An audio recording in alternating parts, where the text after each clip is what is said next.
শুধুমাত্র রাজনৈতিক পরিচয়ে বিভিন্ন গুরুত্বপূর্ণ কমিটিতে অন্তর্ভুক্ত করা হচ্ছে অযোগ্যদের।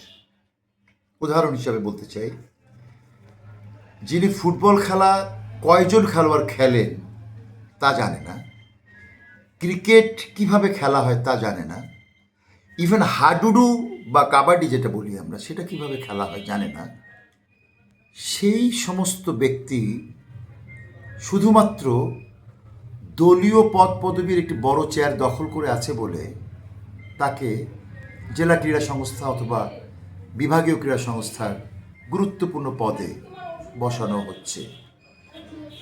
অর্থাৎ সেখানে হয়তো দেখা গেল যে তাকে সেক্রেটারি করা হয়েছে। আচ্ছা বলুন তো, এরকম হলে ওই ক্রীড়া সংস্থার বা ওই খেলার কি হবে? ওই জেলার খেলার কোনো উন্নতি হবে? একই পর্যায়ে যারা সাহিত্য সংস্কৃতির সাথে কোনোভাবেই সম্পৃক্ত না, যাদের গান বাজনা লেখালেখির সাথে কোনো রকমের সম্পৃক্ততা নেই, তাদেরকেও শুধুমাত্র ক্ষমতাসীন রাজনৈতিক দলের বড় চেয়ার তার দখলে আছে বলে তাকে সেখানে গুরুত্বপূর্ণ জায়গায় রাখা হবে। এটা করছে কারা?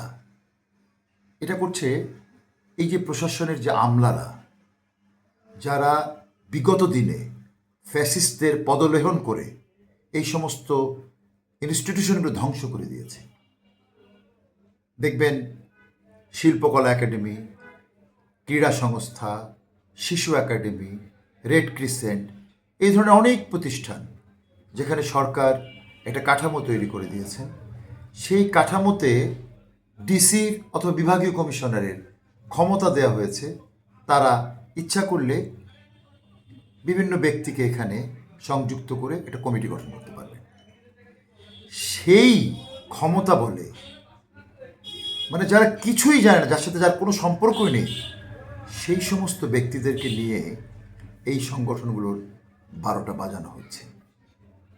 আমরা মনে করি এখন যে গণতান্ত্রিক সরকার এসেছে, তারেক রহমানের সরকার, তিনি স্বচ্ছতায় বিশ্বাসী এবং যোগ্য লোকদের যোগ্য জায়গায় তিনি দেখতে চাচ্ছেন।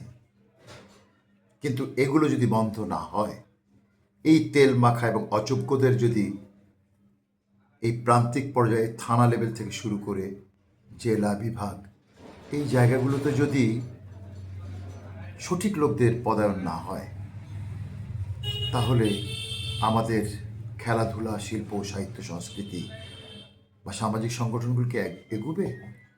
আমি মনে করি না।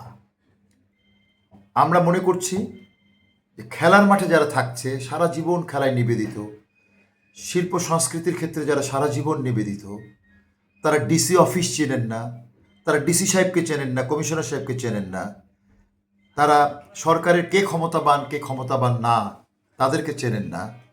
সে কারণেই তাদের যত যোগ্যতাই থাক না কেন, তারা যত নিবেদিত প্রাণী হোক না কেন, তাদেরকে ডিসি বা বিভাগীয় কমিশনার বা প্রশাসনের লোকরা কোনোভাবেই পছন্দ করেন না। কেননা তারা তেল দেয়াতে বিশ্বাসী। তাদেরকে যারা তেল দিতে পারবে তারা বিভিন্ন পদে পদায়ন হবে, আর যারা নিবেদিত প্রাণ হয়ে নিজস্ব জায়গায় তারা অবদান রাখবে, তাদেরকে সেই জায়গার বাইরে রাখা হবে। এটা বন্ধ হওয়া দরকার। তাহলে আমি মনে করি যে প্রতিটি সেক্টরে আমাদের খেলোয়াড় বের হবে, শিল্প সাহিত্যের ক্ষেত্রে শিল্পী বের হবে, সাংস্কৃতিক কর্মী বের হবে, সাহিত্যিক বের হবে, সমাজকর্মী বের হবে, এবং সেটা তাদের আপন যোগ্যতার ভিত্তিতে তারা দেশ গঠনের কাজে লেগে এই দেশটাকে সোনার দেশে রূপান্তরিত করবে। ধন্যবাদ।